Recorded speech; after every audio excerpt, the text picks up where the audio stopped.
Hey guys, welcome back to Clownfish TV. This is Kneon. I am here with Geeky Sparkles. Hello.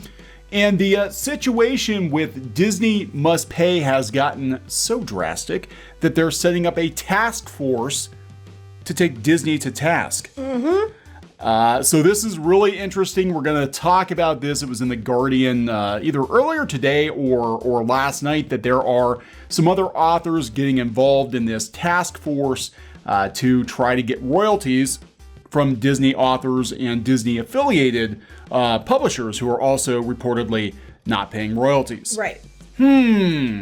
So this is your daily dose of dismal Disney. Apparently.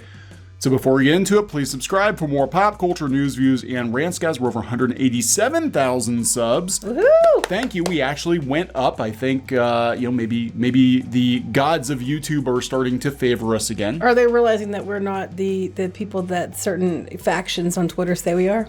Yeah, we were experiencing a bit of a downturn, and it was about the same time that we had some people out there sort of attacking anti-Star Wars YouTubers. Now, in this case, the mainstream media is attacking Disney and specifically, in a lot of cases, Star Wars authors for Disney's shoddy treatment of them. Of course, it started with Alan Dean Foster.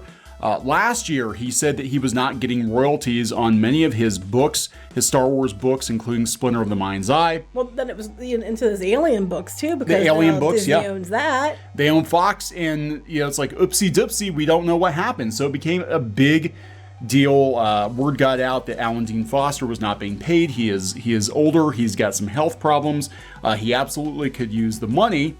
And a lot of authors, the reason that they churn out so much work in their youth is to help bankroll their retirement, because they assume they're going to have royalties into older age, and that was supposed to be the deal. With Disney, never assume anything. They alter the deal all the time. Because they always, they do. It's like, you're going to assume you're going to get a magic band. Nope, you have to pay for that now. You're going to assume you got parking. Nope, you got to pay for that now. So you don't assume anything. Yeah, so it has escalated now. Last time we checked in on the Alan Dean Foster situation, he was working something out with Disney. He is one of many authors who are having problems getting paid by Disney or off of Disney-owned properties, including Fox properties and some other stuff. And now they're expanding it out to other publishers for even stuff like Stargate, I guess. So wait, so now their lawyers can answer him? Now they can answer him, yeah. Bad press. We've told you before that bad press is holy water to Disney. And the only reason I think Alan Dean Foster is getting any attention is because of the media firestorm around this. They want to make it go away, but he's not the only one. There are more. And now a bunch of authors are looking into it, including some comic book authors, comic book creators, and people who have worked on Star Wars themselves. Now, they're looking into it because they too have not been paid? I don't think it's... Or are they just looking into it because they're part of the task force that's trying to independently evaluate the situation? They're part of the task force. Okay. I don't think anyone would be... I mean, I could be mistaken, but you don't want to piss off Neil Gaiman. I was going to say, Neil Gaiman doesn't seem like a type that would take not getting paid. Yeah, Neil Gaiman, you don't want to piss him off. Chuck Wendig, I'm surprised Chuck Wendig's on this because, he was a former Star Wars author, probably concerned that someday he won't get his royalties from his books. But yeah, he was terminated from Star Wars after putting out a bunch of like anti-Republican tweets. Licking the shit-covered boot? Was that what it was? Something like that. And that was a couple of years ago. I don't think he's currently doing any work for Marvel or Lucasfilm. But he probably is concerned. I mean, if you're an author and you're doing work for Disney and you're banking on those royalties, and they could just decide at any point in time they want to pull the plug, you should be concerned about it, for sure. I'm like, where's the literary agent in all of this? That's what I want to know, because that's usually what they do. Well, his might be dead. Who knows? I don't know. Well, Foster said, he was talking with his agents, but sometimes these deals are so old, like they have to trace the paperwork back. Disney's notorious for being able to leverage something like, we saw it with Bill Nye. They argued in court that it was still considered home video release, even though they were running them on Disney Plus. And he's like, well, that isn't exactly the deal we made. You made it for VHS and DVD. This isn't that. I want my royalties.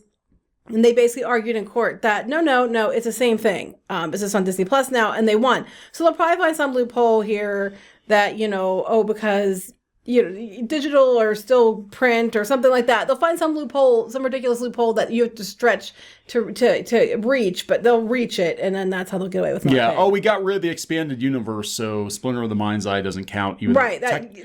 Technically didn't count anyway because it took place before Empire. We're still publishing it, still selling it, and still taking money for it, but it doesn't count now. Yeah. But there are a lot of people. So I am really curious to see how many people are going to come forward and say, hey, they're not getting their royalties. Now, Disney, we're going to talk about this because they bring Boom Studios into it. That's interesting. Which is very interesting. I've got some Boom Studios anecdotes and, how it goes with them with royalties and stuff like that. But having worked on Disney Comics myself for a number of years, I can tell you the paperwork I signed basically is for the honor of working on Mickey Mouse comics. We get everything, you get nothing, you're waiving all rights, you work on this comic, you draw this cover, you do whatever, we publish it 1,000 times over in other countries, you get nothing. They tried to do that with Don Rosa too, so he trademarked his name so they couldn't keep using his stuff. Yeah, which was very clever. But, well, I think they can use this stuff, but they can't call it like a Don Rosa collection. Yeah, they can use it, but they can't try to sell it as Don Rosa because Don Rosa is a name, an established name, especially overseas in Disney comic circles, and they have to pay him money now to use his stuff. Well, that's the way it works with the Disney Comics thing. I'll address that here real quick before we read about this. But yeah, in Boom's case, they had the Disney license for a couple of years, produced comics. When you work on Disney Comics, I don't know how it works on, for publishers around the world, but at least in America, basically Disney owns everything you create, and they throw it into a global bucket. And whoever has the Disney Comics license at whatever point, they basically can reprint any of that content from all over the world without paying anyone any additional fees. Or they have to pay like a one-time reprint fee, but the individual authors are not getting any extra money. That's with the standard Disney characters. That's with like the Disney Afternoon stuff, all that. So I don't know. Each license is different. It's all different.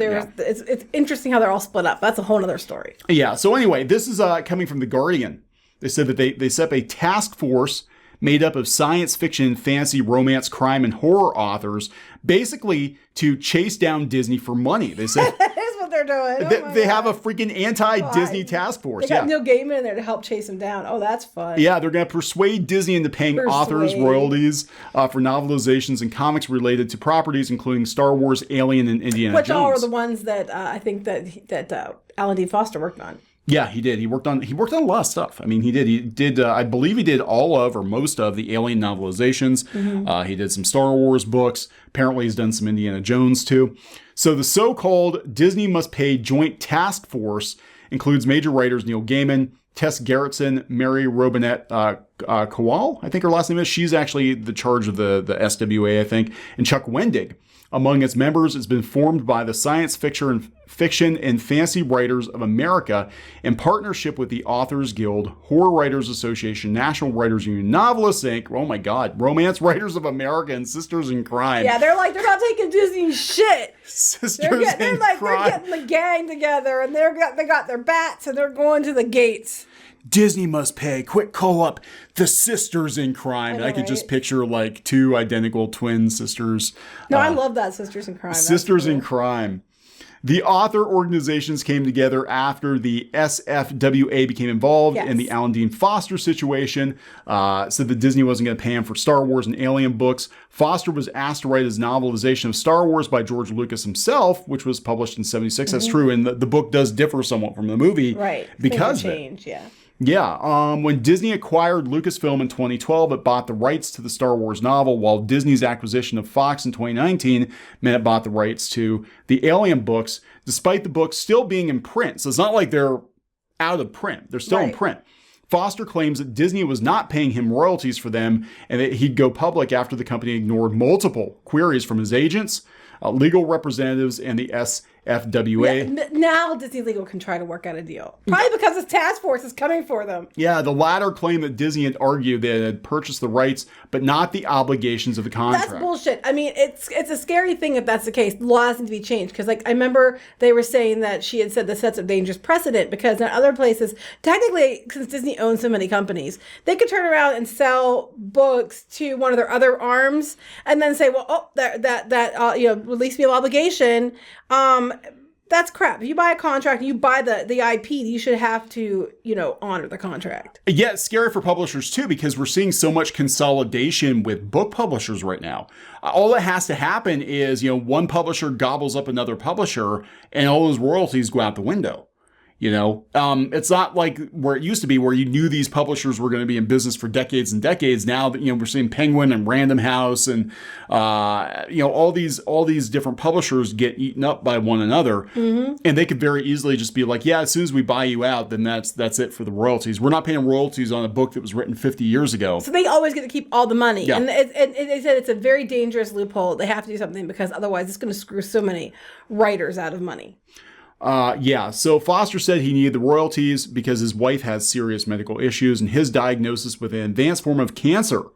So he's got cancer, his wife is sick, he's got cancer, and Disney hasn't paid him since 2012. Mm-hmm. Not a good look there, Mickey. Disney. I thought you were all about family. I thought it was a Disney difference. Foster's story provoked mass outrage with the hashtag Disney must pay trending on Twitter. When one company buys another, they acquire its liabilities as well as its assets. You're certainly reaping the benefits of the assets. I'd very much like my minuscule, though it's not small to me, share, said Foster in November. So usually that's the case. Now, I have to wonder, because we've talked about publishing before. We talked about the situation with J.K. Rowling where in her case, because she, became this huge hit in the theme parks with Harry Potter, now publishers actually have theme park clauses in their contracts that they own the theme park rights, or they at least get a portion of theme park rights, because you never know when a book is going to become a theme park attraction.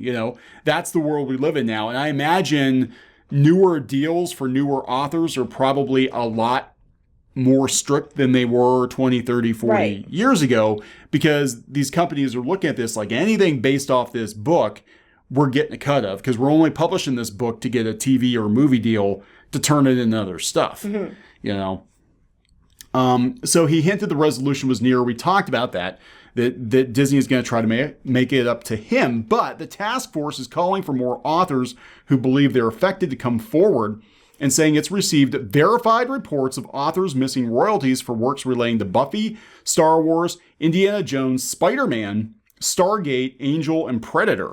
And they're trying to keep Predator right now because they've already been given notice by which is past that date now, isn't it? Yeah. By the people that created Predator, and they had to give Disney notice because their time for having the rights to it is up, and they're trying to fight them now and say, oh no, we get to keep it because the dates are wrong. And I'm sure they'll find some tiny loophole, but they always do because they're garbage. Yeah, they had 30 years, I guess. They were able to keep the rights for like 30 years. And now, time's up for Predator. It's supposed to revert back to the creators. They want it back. And this explains why, possibly explains why they pulled the plug on the Predator comic book series from Marvel. Well, the date's passed. I wonder if Disney just paid them off. That's usually what happens.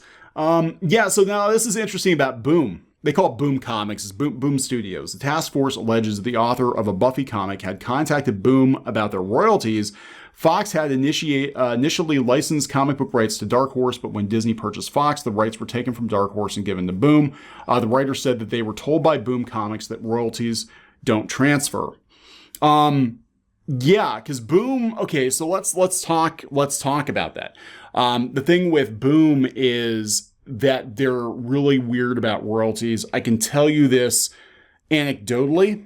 I've never worked on any creator-owned anything with Boom, but I have heard that they don't really like to pay royalties. In fact, there are creator-owned properties that became somewhat popular that the authors will never see a dime from because of the way that Boom writes their contracts. Mm-hmm. Always have someone look over your contracts. Yep. Always. And frankly, if you sign a bad contract and you're like, whoopsie doopsie, I didn't see it, it's on you. There's not much you can do about it. You know, if you go into it eyes wide open, or you just didn't read it and you sign it, it's legally binding. You always assume they're going to screw you, especially when it comes to some of these comic studios and Disney. Yeah.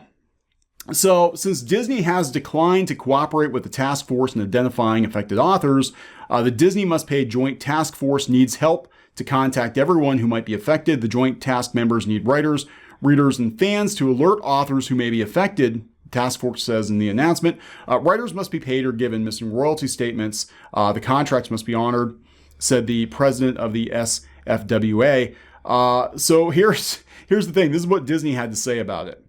We're carefully reviewing whether any royalty payments may have been missed as a result of acquisition integration, and we'll take appropriate remedial steps if that is the case. Well, that's a little bit better than not answering at all. I mean, it's like they weren't aware. They were aware. They were aware. Until they had to be called out. They were ignoring it. And, you know, I'm sure taking extra cautious steps to review every loophole at every damn contract to see if they can get paying it. Yeah, so they have a form on the site, writersmustbepaid.org. Here are the properties that they're most interested in chasing. I love this Mickey Shadow, predatory... This predatory Mickey Shadow. Oh, I love it. So Lucasfilm at the top of the list. Star Wars, Indiana Jones, etc.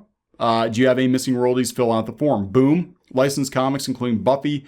They also did Disney comics. But I can tell you again, on all the books I worked on, you waived all rights. I mean, whatever. Dark Horse, including Buffy, 20th Century Fox, Buffy, Slayer, Alien, MGM, Stargate. It's kind of a weird one. Marvel Worldwide, Spider-Man and Predator, and Disney Worldwide Publishing, Buffy and Angel. If you have not been paid or are missing some royalty statements, these contracts must be honored. We urge all authors to review their statements to make certain they're in order. I smell class action lawsuit. Yeah, so task force, they're trying to get everybody together. Good. Yeah. Good. Take them on, because the thing is, this cannot continue. And they have to make an example, because if they don't, other publishers will think they can do this too.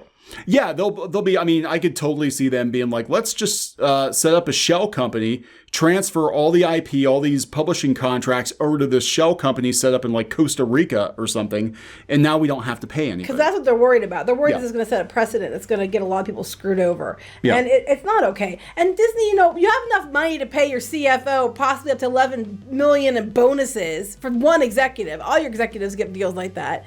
But you can't pay people the money you owe them for royalties? So how is this going to work with all these Disney Star Wars stans who think that Disney can do no wrong and poor Mickey is being... Oh, they'll still say Disney can do no wrong. They'll just keep sniffing that pixie dust and tell you that you're a liar and you're full of crap and you hate Disney. This is Kylo Ren right here.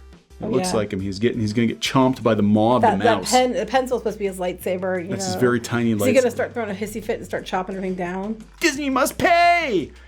All right, guys, so I think we're going to wrap this one up. It's going to be very interesting to see where this goes because, you know, I have a feeling that dozens of authors are probably getting stiffed, but it's very hard to, as an individual, to fight Disney. But again, if you've got a bunch of them together and you've got people like Neil Gaiman involved and you've got the media paying attention to it, it's going to get really interesting. Well, they're all joining because they know this is going to set a precedent and they have to stop it before it becomes an issue. They do guarantee anonymity.